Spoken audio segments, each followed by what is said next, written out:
Welcome to Language Lesson 87. We're going to continue to learn about helping verbs that are helping irregular verbs show their action. But before we do, let's do some review.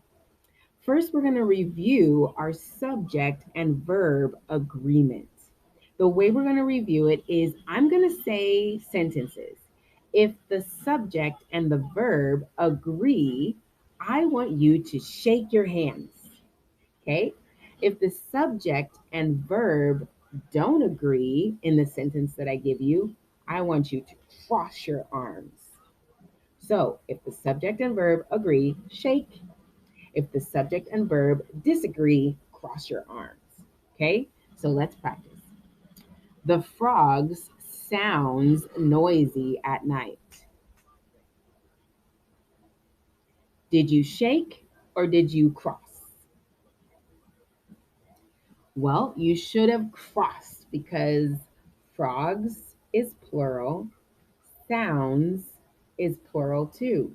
Remember, the agreement of the subject and the verb is when the subject is plural, the verb is singular.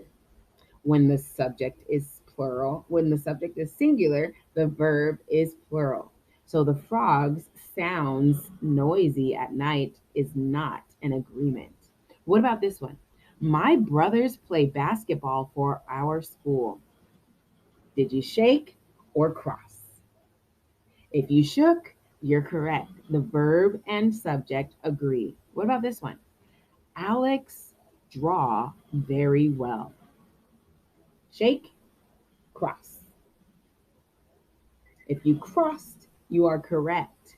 Alex is singular, so draw should be plural, not singular. What about this? Maddie ride her bike. If you crossed, you are correct. Maddie is singular, bike should be, ride should be plural. One more. Ava sleeps late on Saturday mornings. Did you shake? If you did, that is correct. Great job reviewing the subject and verb agreement. Now, before we get into learning our new verbs that need helping verbs or irregular verbs, let's go over our helping verbs. This time, I'm going to show you the verb and I want you to repeat after me. Ready? Go. Is, was, has, have, were, are, had, am. Great job. Now, we are going to take a look at three columns like we've been looking in previous lessons, the last two lessons, but this time we have different verbs. So notice that we have present, past, and help. Okay? So take a look at the present tense. Now, what do you notice about these verbs? Did you say that they're all showing something that's happening right now? If you did, great job. Now let's put these into some sentences. Jaden throws the ball. Pencils break in my backpack. Dad begins dinner with prayer. My cousin Samuel and I see each other at school. Those are all talking about something that's happening right now. Now take a look at the past tense. Say the words in the past tense column out loud. Great job. Now let's put these in our sentences. Jaden threw the ball. Pencils broke in my backpack. Dad began dinner with prayer. My cousin Samuel and I saw each other at school.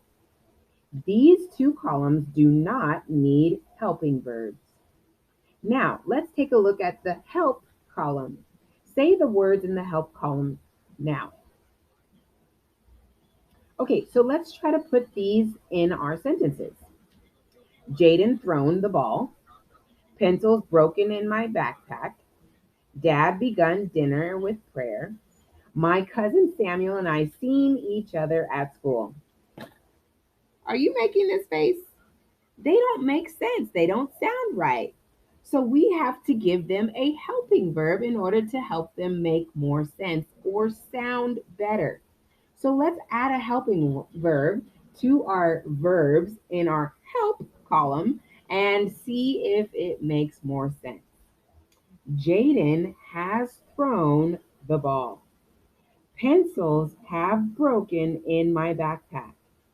Dad has begun dinner with prayer. And my cousin Samuel and I have seen each other at school.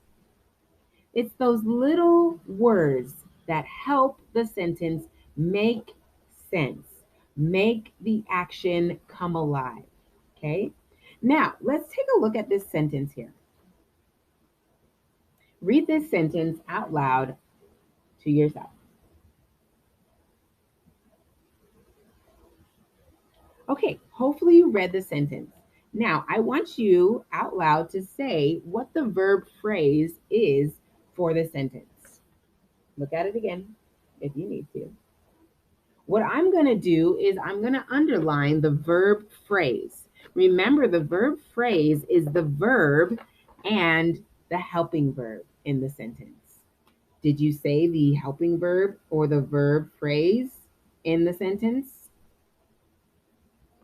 I have underlined it twice. Did you say has seen? If you did, great job. Now I want you to identify the subject. I'm going to identify the subject by drawing a line between the subject and the predicate in the sentence. What is the subject? Did you say Logan?